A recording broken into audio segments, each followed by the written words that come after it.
Tá bem, meu? Chama SAMU, chama SAMU. There's a lot of things that we can take from this video, but there's two things I really want to focus on here. One, don't ride like this.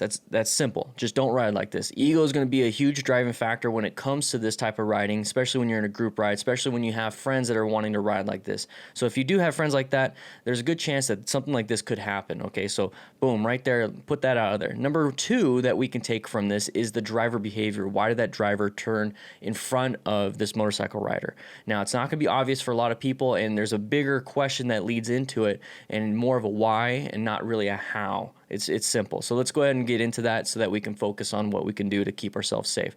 So right away we have these riders acting like idiots. And it's simple as that. And I try not to say idiots or say anything derogatory or mean, and I really don't, because at the end of the day we all make mistakes. It's as simple as that. But this is a very idiotic move. The actions here are very idiotic. Okay, now these people might not be dumb or stupid or anything like that, but the actions that are happening is idiotic. Okay, so really good riders and really good safety oriented people can fall into this trap because they might be riding with other people that are riding like this. So it's very common, especially in group rides. So if you join a group ride that you're not used to, this could easily happen to you even though you're safety conscious. So let's go ahead and get past this part. So they're riding dumb. It's really dumb. Okay. So right here is going to be right before the moment of impact. Now we have to start thinking. So this is part two. This is where we need to understand why this driver did that. So the driver pulled out in front of this person so they can go into this shopping center or whatever it is, a restaurant and all that stuff. Maybe with a family, maybe by themselves, whatever it is. The reason why they pulled out is because they didn't see these motorcyclists. You saw how they were riding. They're pulling in, pulling out, passing, going at a high rate of speed. So when somebody looks into their side mirrors, remember, it's that convex mirror where objects seem farther than they appear. Well, when we're on motorcycles, we seem farther than we appear at all times. It doesn't matter what mirror. It doesn't even matter if we use a mirror. We're using our eyeballs. We do seem farther than we really are because we have such a small profile. On top of that, we're traveling at a very high rate of speed, in this video anyways, and that's going to close that gap for how far that driver thinks we are very quickly. So this driver probably saw these people and they seemed super far away for him, and he's like, okay, well, I'm going to make a good judgment. There's nobody in front of me. I'm going to go ahead and turn left into this area. Or maybe he didn't see them because they were traveling so fast and they blended in with the background. Either way, we can take that information and us as riders can present ourselves a little better, and then we can also be very cautious around areas like this when we see that there is an intersection, which is a parking lot or structure right here where cars typically want to go in or go out. So this is what we can definitely take away from this. Now we're going to move forward just a little bit because I want you to see the crash. Okay, this is something very common, that as the motorcyclist is the one that is going to be the striking vehicle. Quite typically that is what's going to happen. Okay, like 95+%, and I have the sources in the description if you want to check that out.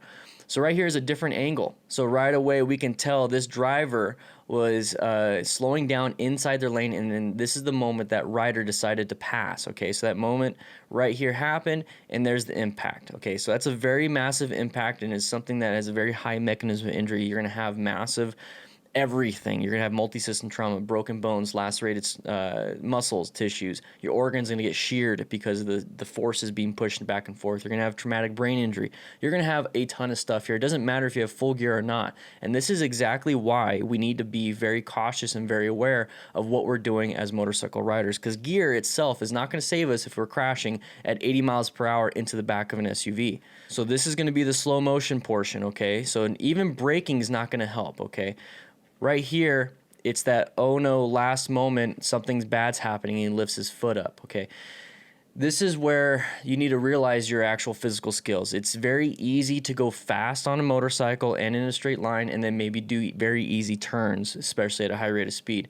What's really hard is stopping when there's a hazard in front of you or swerving when there's a hazard in front of you. So if you're not practiced in your emergency braking or emergency swerving, then this should be a wake-up call so that you can start doing that. Now, if you're traveling at high rate of speed, are you practiced in your braking at high rate of speed, or are you practice your swerving at a high rate of speed? If not, then maybe we shouldn't be going at this high rate of speed. And if we have to go at this high rate of speed, especially like on the interstate or highway, it is very incumbent of us to have our situational awareness at a very high level so that we don't have to use emergency braking, emergency swerving. So this is going to be the impact, and that mechanism of injury right there is so brutal that, like I said, you're going to be just shearing organs. It's just the connective tissue is just going to shear apart, Organs are going to go into places they're not supposed to. Very easy to die.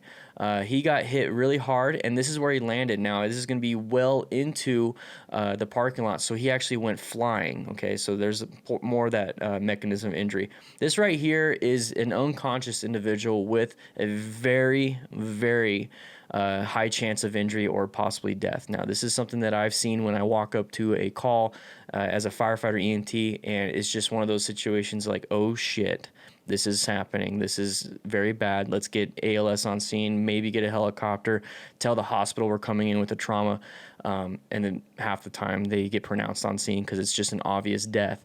So guys, this is why it's very important to have situational awareness above and beyond our physical skills so that we don't have to use our physical skills if the situation calls for it. We can see it ahead of time. We can mitigate the situation well ahead of time, okay? This guy's wearing full gear. Probably didn't save him, okay? Thank you guys for being so supportive. We do have a podcast that just came out today. It is on the After the Ride channel, so please check it out. Links will be over to the left side, along with subscribing here, guys. Thank you so much. I really, really appreciate it. I'll see you guys around.